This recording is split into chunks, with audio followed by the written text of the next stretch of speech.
So processing speed is a critical cognitive skill. It's how fast our brains function. So it mainly impacts how fast you or a child can complete a task.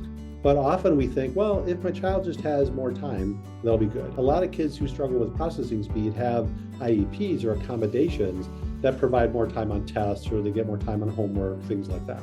Processing speed does affect that, but it is a much broader impact than just that. Processing speed is one of the most critical skills because it is one of the skills that everything goes through. You are always processing, thinking, reading, listening to something. Processing speed is the engine of our brain and the entry point that everything must go through.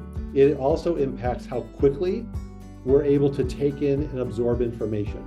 That would be things like note-taking, or a child listening to a 30-40-minute lecture. Can they keep up? Can they process everything they're listening to and absorb and retain that information? It also affects how quickly we can assess a situation. Oftentimes a child in a new situation takes a long time to adjust to that and assess it. They might be very overwhelmed in new situations because their brain has to kind of catch up with what they're experiencing. And so kids with lower processing speed often tend to retreat.